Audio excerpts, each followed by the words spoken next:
इस सदन के मेंबर्स को इस महत्वपूर्ण बिल में उन्होंने जो नोटिस दिया उसको एडमिट करके बोलने का मौका दिया। सबसे पहले तो मैं इनका नोटिस क्यों स्टैंड नहीं करते हैं और जो भी पॉइंट्स उन्होंने यहाँ ऑब्जेक्शन के तौर पर रेज किया, यहाँ उसको एडमिट क्यों नहीं करना चाहिए, मैं संक्षेप में बताना चाहता हूँ।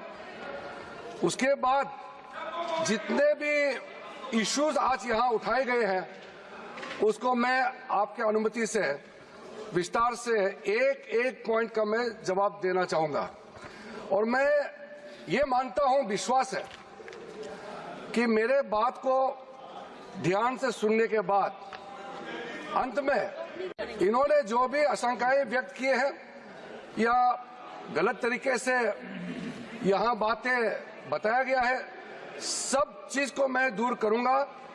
और मैं सिर्फ उम्मीद ही नहीं, यकीन है कि इस बिल के बारे में सब कुछ जानकारी प्राप्त करने के बाद इस हाउस के जितने मेंबर्स हैं सब इस बिल को समर्थन जरूर करेंगे। सबसे पहले अध्यक्ष महोदय जी, इन्होंने कॉम्पिटेंसी का मुद्दा यहाँ उठाया।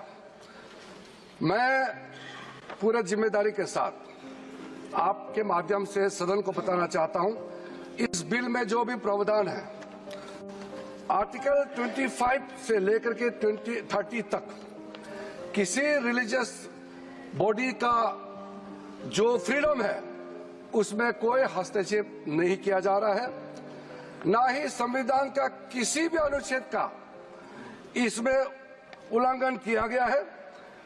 और अब सुप्रीम कोर्ट का एक केस का मैं हवाला देना चाहूंगा, Brahmachari versus state of West Bengal. इसमें सुप्रीम कोर्ट ने क्लियरली रिलीजियस डिनोमिनेशन के बारे में रूलिंग दिया गया है और उस रूलिंग के तहत वक्फ board doesn't fall within the purview of Article 25 and 26 of the Constitution of India. दूसरा सर, इसमें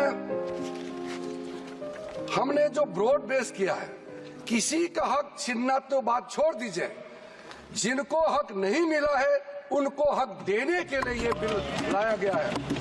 इसमें महिलाओं के लिए, बच्चों के लिए और मुसलमान समाज में जो पिछड़े हैं, जिसको आज तक कभी मौका नहीं मिला, जिसको दबा के रखा हुआ है, उनको जगह देने के लिए ये बिल लाया गया है। और सर, संविधान के कंकरेंस लिस्ट एंट्री नंबर 10 और 28 में आज के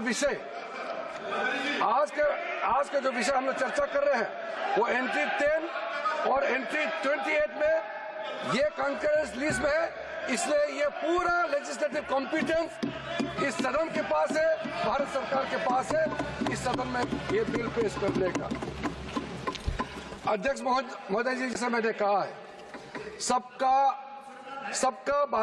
सबका पॉइंट्स को मैंने नोट भी किया, बहुत अच्छी तरह से सबका कंसर्न को भी हमने नोट किया है।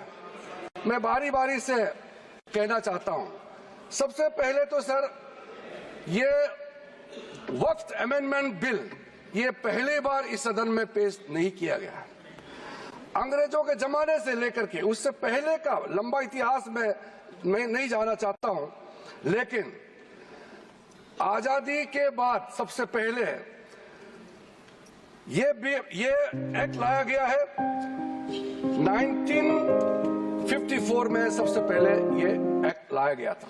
उसके बाद कई अमेंडमेंट हुए सर, काफी अमेंडमेंट होने के बाद मैं पूरा इतिहास में नहीं जा रहा हूं, लेकिन जो अमेंडमेंट आज हम लाने जा रहे हैं इस सदन में वो वक्फ एक्ट 1995, जिसको 2013 में अमेंडमेंट ला करके इस पूरा जो वक्फ का पर्पस, इंटेंशन और जिसके उम्मीद में लोगों का सालों तक था कि इस अमेंडमेंट जो लाया इससे कुछ फायदा मिलेगा, उसको उल्टा करके 2013 में ऐसा प्रावधान डाला गया था जिसके वजह से आज ये अमेंडमेंट लेकर के हमको यहाँ सदन में आना पड़ रहा है।